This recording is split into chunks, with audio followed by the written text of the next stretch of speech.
네, 반갑습니다, 여러분들. 네, 신광수의 신중한 시선 오늘 화요일이죠. 매주 화요일마다 항상 고민을 합니다, 저녁에. 어떤 내용들을 여러분한테 또 드려야 될까 고민을 하는데 또 오늘도 마찬가지로 신중하게 준비한 만큼 또 신광수 신중한 시선을 통해서 매크로적인 관점들을 또 설명해 드릴 수 있도록 하겠습니다. 미국 증시가 오랜만에 그래도 좀 상승 탄력이 좀 나왔는데 특히 이제 필라델피아 반도체 지수가 좀 많이 올라갔습니다. 뭐 2.68% 정도 이제 급등 마감을 했는데 과연 지금 미국 증시 지난주 제가 글로벌 증시 특히 미국 증시 기준으로 우리가 현재 지금 어디 위치해 있는가 이 부분들을 우리 살펴본다고 했는데 지금 이제 잘 조금씩 다시 또 올라가려고 하고 있는 부분들. 미국 증시에 투자하고 있는 투자자들은 어떠한 또 생각을 갖고 있는지 한번 살펴보도록 할 텐데요. 자, 화면 보면서 말씀드릴게요.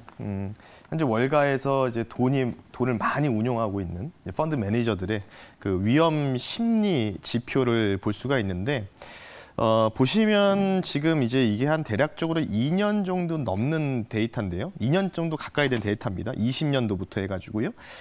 코로나 팬데믹 이후에 뭐 엄청난 유동성이 활발해지면서 뭐 보시다시피 뭐 좌측부터 해서 이런 뭔가 리스크를 감내할 이 공격적 투자 성향들이 상당히 많이 50% 이상 계속 증진을 했었죠. 근데 이게 기준점이 한 0%라고 보시면 될 것 같아요. 0%인데 지금 월가 펀드 매니저들은 뭐 경기 침체 우려감들도 있고 뭐 금리 인상이 뭐 계속 뭐 진행될 것이다. 뭐 이런 부분들. 그러니까 지금 뭐 올해 금리 인하가 있을 것이라고 하는 투자자들도 있고 뭐 앞서는 제가 그런 분들은 좀 뭔가 올해 금리 인하를 좀 얘기하시는 분들은 좀 선을 넘는 생각이지 않을까 이렇게 좀 말씀드리 드렸는데 지금 전문적인 이 투자자인 이 월가 펀드 매니저들은 리스크를 뭔가 감당하기에는 좀 다소 조금 두려운 감을 좀 없지 않아 보이는 게 바로 현재 보고 있는 이 위험 심리 이 지표다. 리스크를 어떻게 감내할 것인가. 근데 지금 보시면 거의 좌측 좌변 보시면요. 위험을 거의 이제 회피를 하려고 하고 있습니다. 그러니까 파월 연준 의장의 그 발언 아마 기억나실 겁니다. 21년도 11월로 기억을 하는데 그때 당시에 기사가 이런 식으로 떴었죠. 헤드라인이. 파월 연준 의장이 주식 투자 또는 부동산 투자하는 사람들에 대해서 조금 뭔가가 이제 문제가 발생할 수 있기 때문에 감당을 해야 된다. 뭐 이런 식으로 얘기 나오면서부터 사실 이 리스크 회피 심리 자체가 상당히 절정 부근으로 치솟한 부분들이 있었습니다. 그 부분들을 좀 보시면 좋을 것 같고요. 다음 한번 보겠습니다. 그래서 이제 내비게이션을 우리가 봐야 되겠죠. 이제 CTA 포지셔닝을 좀 봐야 되는데 마찬가지죠. 그러니까 20년도 팬데믹 이후에 그냥 공격적으로 투자를 한 거죠. 계속해서 공격적으로 투자해야 되는 부분들. 그래서 이게 이제 CTA 포지션이 이제 통상 이제 내비게이션 같은 역할을 하거든요. 그러니까 쉽게 얘기해서 좌회전을 할 거면 좌회전을 하고 우회전을 할 거 우회전 하는데 중간에 이제 쉽게 얘기해서 뭐 갑자기 좌회전을 하고 있는 도로 앞에서 뭔가 이제 공사를 하거나 뭔가 이제 뭐 트랩, 뭐 함정이 있으면 갑자기 또 이제 우회전을 할 수도 있지 않습니까? 그래서 데이터 관련된 부분들을 추적해가지고 포지셔닝을 구축하는데 통상 거의 신뢰성은요, 이 CTA 포지션들이 통상 이제 이런 트레이더들의 이제 포지션을 압축한 평균 값이기 때문에 뭔가 이제 공격적 성향을 보이다가 갑자기 뭔가 문제가 발생할 것 같다. 그러면 이제 갑자기 상방에서 하방으로 좀 취한단 말이죠. 근데 이제 중요한 거는 임계점, 이게 빨간색을 보시면 좋은데 이게 기준점인데요. 이 CTA 포지셔닝이 22년도에 이제 들어오면서, 그러니까 22년도에 우리가 아마 아시다시피 주요 이벤트가 딱 하나가 있었죠. 연준의 긴축도 있었지만 2월 24일 날일 겁니다. 러시아 우크라이나 전쟁이 발발했었던 부분들. 그때부터 사실은 이제 CTA 포지션들이 위쪽으로 올라가면 공격적, 아래쪽으로 올라가면 약간 좀 보수적, 수비적 이런 부분들을 보시면 되는데 계속 이 임계점은 넘어가지 못하고 있어요. 이번에 이제 한 번 넘어갔다가 두 번째, 세 번째, 그리고 이제 네 번째거든요. 네 번째인데 과연 이 네 번째에서 이 라인에서 지지받고 다시 또 올라갈 수 있을지. 이 라인을 정확하게 돌파해서 지지받고 올라가야지만 미국 증시 자체가 그래도 내비게이션 역할을 CTA 포지션으로 봤을 때는 좀 추세 상승이 좀 가능하다. 근데 아직은 이 임계점 근처에 있으면 아직까지는 이제 뭔가 기술적 반등 정도로 우리가 좀 봐야 되는 구간이다. 이렇게 좀 보시면 좋을 것 같고요. 따라서 이에 대한 부분 때문에요. S&P 500의 최근 주가 흐름들을 좀 살펴보면요. 다음 볼게요. 보시면 딱 그 박스권에 지금 가둬놨죠. 그러니까 공격적이지가 않는 부분입니다. 요거는 이제 골드만삭스의 트레이더가 이제 뭔가 레포트를 이제 내면서 이틀 전에 나왔던 내용 중에 하나를 갖고 왔는데 여기서 뭐라고 얘기했냐면 쉽게 얘기해서 공격적이지가 않다 투자자들이. 그러니까 지수 자체도 뭔가 막 올라가거나 또 막 또 떨어지거나 뭔가 떨어질 것 같으면은 이 박스권 하단 라인에서 이게 지금 거의 한 2달 정도 데이터거든요. 최근 2달 동안 S&P 500이 계속 4,000선, 3,900 후반 또는 4,200선 근처에서 왔다 갔다를 하고 있습니다. 뭐 가끔 여기서 약간의 좀 오버슈팅이 나오는 경향이 있는데 여기서 좀 뭔가 가둬놨단 말이죠. 지금 이제 이게 D-1일 기준이니까 4,124포인트거든요. 그런데 오늘 이제 미국장이 살짝 좀 올랐잖아요. 그러니까 4,160 정도로 마감했기 때문에 또 여기에 상단 라인에 좀 걸쳐져 있거든요. 이 부분들을 뭔가 돌파하기 위해서는 다 뭐가 필요할까요? 지금 이제 시장에서 괴롭히고 있는 요인이 부채 한도 협상이겠죠. 뭔가 이제 극적인 타결 가능성들이 좀 나온다면은 뭐 이 부분들을 좀 박스권을 시원하게 돌파할 수 있는 계기가 되지 않을까 싶습니다. 근데 이제 계속 왜 이렇게 공격적이지 않은 S&P 500 계속 박스권의 흐름을 보여주고 있는지 물론 다우도 마찬가지고 나스닥 100 지수도 비슷하게 흘러가고 있죠. 다음을 볼게요. 뭐 앞서 잠깐 브리핑할 때도 설명드렸지만 이 화면 자체는 뭐냐면 이제 바이든 행정부 검정색 동그라미가 바이든 행정부 그리고 이 빨간색이 상원 그리고 이제 파란색으로 남색깔로 된 게 하원이거든요. 그래서 이제 회색으로 보면은 딜 라이클리라고 해서 협상이 가능한 시기. 그러니까 이제 바이든 행정부와 상원 하원이 동시에 만나서 이걸 다 타결을 해야 되는데 뭐 아시다시피 상원은 민주당이 가져갔고 하원은 지금 공화당이 가져갔죠.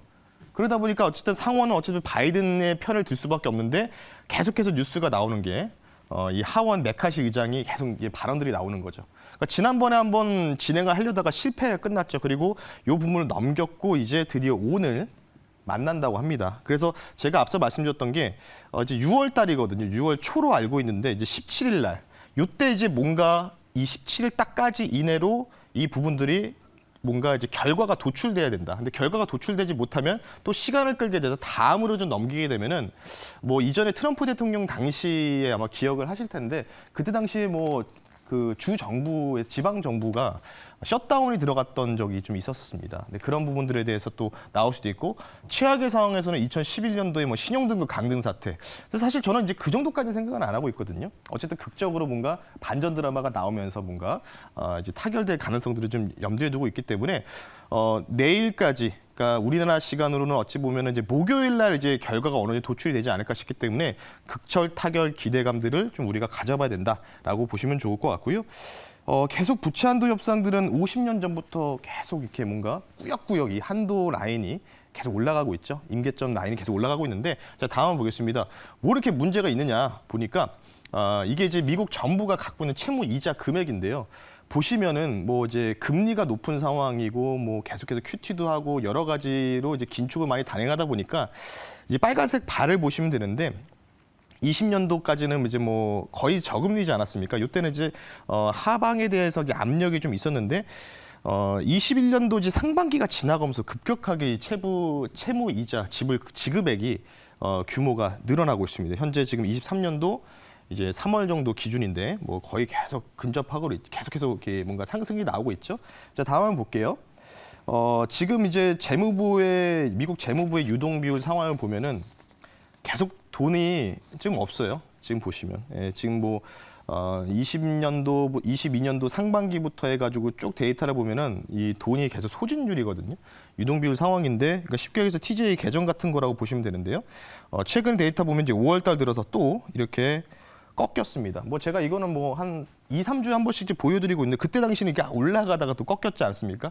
그러니까 지금 미국 재무부도 돈이 없어요. 그러다 보니까 이제 부채 한도 협상 관련된 부분에서 오늘 메카시 하원 의장이 민주당은 지금 협상에 대한 준비가 안 돼 있다. 뭐 이런 식으로도 얘기도 하고 디폴트를 내려고 하는 것 같다. 뭐 이런 식으로 농담을 또 했거든요.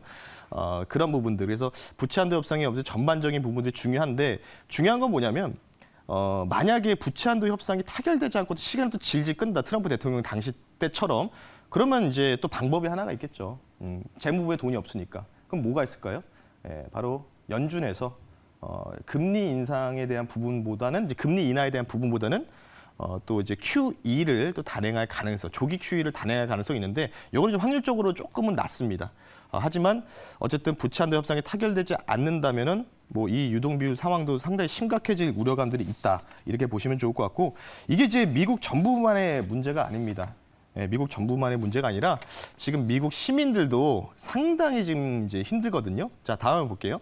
미국 소비자, 그러니까 쉽게 얘기해서 카드 신용 이자율을 보시면 되는데 08년도 때 거의 한 11%에 육박했던 이자율이 이제 안정화가 되면서 이제 코로나 팬데믹까지 경험했죠. 그 상황에서 최근 이제 22년도 이제 2월부터 해서 급격하게 올라가면서 현재 신용카드 이자율이 15%가 넘어갔습니다. 이제 15%, 연이자 15%, 굉장히 감당하기 힘든 수치겠죠. 미국 그 신용카드사의 그 상품은 통상 우리 같은 경우에는 이제 뭔가 리볼빙이라든지 뭐 이제 뭐 무이자 몇 개월, 뭐 3개월, 6개월 이런 부분들에 대해서 우리나라는 좀 이제 그런 상품들이 많은데 미국은 카드사마다 제약이 좀 있어서 그런 정책들이 거의 없는 데가 많거든요. 그래서 지금 거의 16%의 역대 최고치에 근접한 지금 이 신용 이자율을 지금 보고 계시는데 그러니까 전반적으로 긴축에 대한 우려감으로 인해서 계속해서 중립금리가 5% 넘어가다 보니까 지금 미국 소비자들도 신용 이자율이 상당히 좀 이 타이트하게 주어진 배경으로 인해서 조금은 힘든 가능성들. 그래서 아마 금요일 날 나왔었던 소비자 기대 심리 지수 뭐 이런 지표들이 좀 안 좋게 나온 경우가 최근에 이제 신용카드 이자율에 대한 부분들이 상당히 이제 2달 만에 거의 뭐 8% 이하에서 3개월 만에 거의 이제 한 60~70% 정도가 상승이 나오다 보니까 그 부분에서 뭔가 심리 지수 자체가 조금 둔화되지 않았나 이렇게 좀 생각이 들고 있고요. 여태까지는 이제 미국의 지표 관련된 부분을 봤는데 어제 좀 흥미로운 이 이슈가 있었습니다. 그래서 좀 준비해봤는데 바로 다음 볼게요.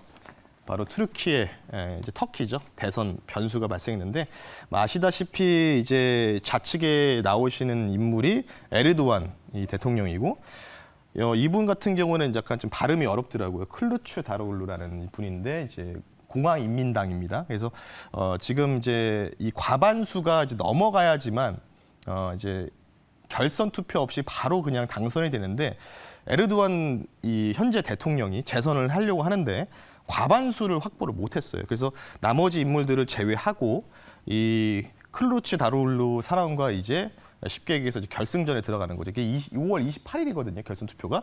근데 이게 왜 중요하냐고 생각이 드는 이유가 뭐냐면 지금 거의 튀르키예가 나토의 이 가입 대상국들, 그러니까 가입 후보군들한테 비준을 줄 수 있는 가입 절차에 대한 비준을 줄 수 있는 이 뭔가 이제 이 권리를 갖고 있거든요.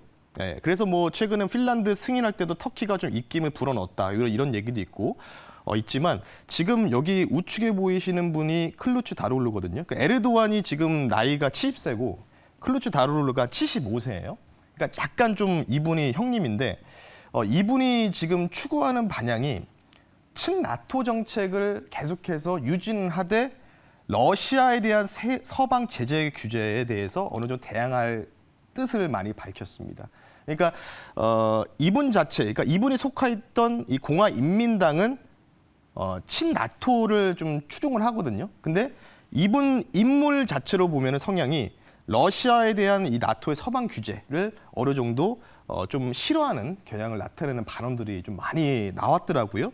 그래서 이 부분들을 좀 볼 수 있으면 러시아 우크라이나 전쟁이 지금 계속 안 끝나잖아요. 지금 거의 뭐 450일 정도가 개전한 지 넘어간 상황인데 에르도안 대통령이 재선에서 승리한다면은 뭐 우크라이나, 또 러시아 또는 이제 중동 그 옆에 있는 나라죠. 시리아 난민 문제 이런 부분들이 그냥 무난하게 지나갈 것이다라고 볼 수 있는데 만약에 이 야당 후보죠. 클루치 다르올루라는 공화인민당 출신의 인물이 당선이 된다면 나토가 조금 이 라인이 붕괴될 우려가 있다는 이 칼럼들이 지금 보고 있습니다. 통상 나토를 이제 한 국가가 이제 승인을 받으려면 전체 회원국이 30개국이거든요. 30개국이 전체 승인을 받아야지만 이 비준하에 통과되면서 나토 승인 절차가 나오기 때문에 근데 이분은 약간의 칠러 성향을 갖고 있는 인물이다.